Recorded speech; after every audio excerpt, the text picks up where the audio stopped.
ছোট্ট একটি ভিডিও নিয়ে চলে আসলাম আপনাদের সামনে। আমরা অনেক সময় অনেকেই বলি, অনেকের মুখেই শোনা যায়, অনেকেই বলে এভাবে, এই তুমি নিজে আগে ভালো হও তারপর কথা বলো। এই কথাটার অর্থ কি জানেন? যে ব্যক্তি বলে কথাগুলো কাউকে, সে নিজের দোষ গুণ লুকাতে চেষ্টা করে। আবার যাকে বলা হয় সেই ব্যক্তি একজন দোষী ব্যক্তি, তার অনেক দোষ থাকে। ওই যে সুয়ের একটা ছিদ্র, চালনের অনেক ছিদ্র, এই দুজন মানুষের মধ্যে এমনই একটা সম্পর্ক। কিন্তু মূল বিষয় হলো, বর্তমান সময়ে এই কথাটার মূল্য নাই, এই বাক্যের কোনো ভ্যালু নেই। কেন জানেন? এখন এমন কোনো মানুষ পাবেন না, অনেক মানুষ পাবেন, অধিক মানুষ পাবেন, অসংখ্য মানুষ পাবেন যাদের হাজারো ছিদ্র আছে। আবার যদি চেষ্টা করেন এক ছিদ্রের মানুষ খুঁজতে, তাহলে সেটাও পাবেন অনেক অনেক অনেক। যেমন হাজারো ছিদ্রের মানুষ আছে এই দুনিয়াতে, তেমনই বর্তমানে এক ছিদ্র থাকা মানুষেরও কিন্তু অভাব নেই। যার কিছু নেই তার একটা ছিদ্র আছে। এখন ছিদ্রবিহীন মানুষ খুঁজতে হলে দিন দুপুরে হারিকেন দিয়ে আপনাকে খুঁজতে হবে।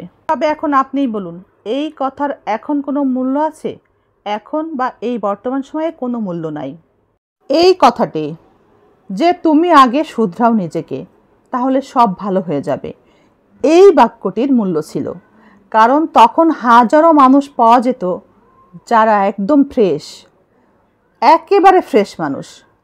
হয়তোবা তার ভিতর থেকে দু একজন যারা ফ্রেশ না, তাদের খুঁজে পাওয়া যেত, তাদেরকেই বলা হতো। তারা নিজেদেরকে বাঁচানোর জন্য, নিজেকে নির্দোষ প্রমাণ করার জন্যে সামনে ভালো মানুষগুলো থাকতো, যারা তাকে বলতো তুই নিজে ভালো হ।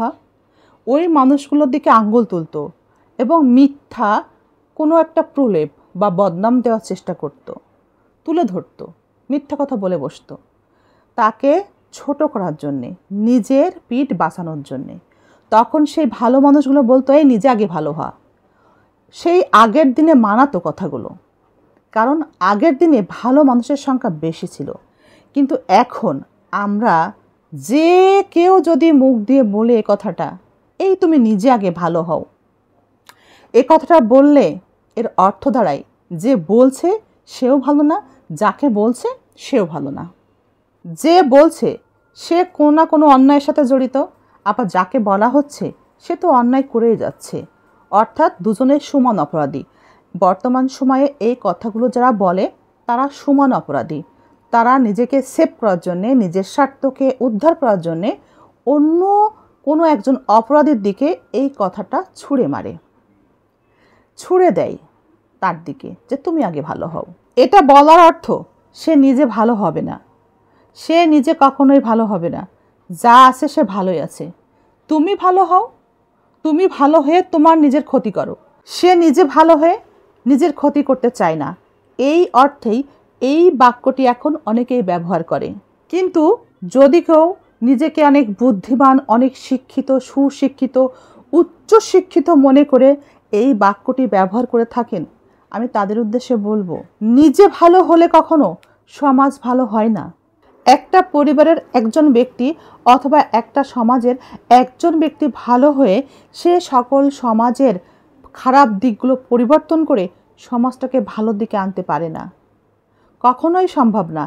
একার পক্ষে এই কাজ কখনোই সম্ভব না।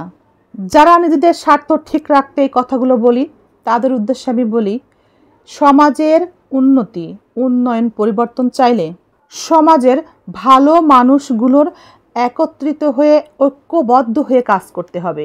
একজন মানুষ ভালো হলে সে কখনোই সমাজের পরিবর্তন করতে পারবে না, কখনোই সম্ভব না। পরিবারের উন্নতি চান আর সমাজেরই উন্নতি চান সকল ক্ষেত্রেই, আর দেশের উন্নতি চান সকল ক্ষেত্রেই, ঐক্যবদ্ধ থাকাটা একান্ত জরুরি। অতীতের দিনগুলোতে এই বাক্যটি দিয়ে সমাজের কিছু খারাপ মানুষকে ভালো করার জন্য উৎসাহ দেওয়া হতো এবং একটা শাসনের ভঙ্গিতেই বলা হতো। কিছু ভালো মানুষ এভাবে সমাজের পরিবর্তন চাইতো এবং তাদেরকে তাদের দলে নিয়ে আসার চেষ্টা করত। আর বর্তমানে এত খারাপ মানুষের ভিড়ে এখন যখন এই বাক্যটি কেউ ব্যবহার করে, তখন নিঃসন্দেহে বলা যায় একজন খারাপ মানুষ ভালো হলে তার সর্বশান্ত হতে এবং সর্বশান্ত করতে তারা 2 মিনিট দেরি করবে না। তাই বর্তমান সময়ে সমাজের উন্নতি, পরিবারের উন্নতি, দেশের উন্নতি অর্থাৎ রাষ্ট্রের উন্নতির জন্যে সকলকে একসাথে কাজ করতে হবে, একসাথে ভালো হতে হবে। একজন ভালো হলাম, 10 জন খারাপ থাকলাম, এভাবে কখনোই কারোরই ভালো হবে না। সমাজের, দেশের সকল মানুষ খারাপ হলেও সহিংসতা এড়ানো সম্ভব নয়। দেশের শান্তি বিনষ্ট হবে, দেশের শান্তি সুখ থাকবে না, একেবারেই বিনষ্ট হয়ে যাবে। আবার কেউ ভালো কেউ মন্দ থাকলেও সহিংসতা এড়ানো সম্ভব নয়, শান্তিতে থাকা সম্ভব নয়। তাই পরিবারের শান্তি, দেশের শান্তি, সহিংসতা এড়িয়ে সুখে থাকতে হলে ঐক্যবদ্ধ হয়ে সকলকেই একসাথে ভালো হতে হবে।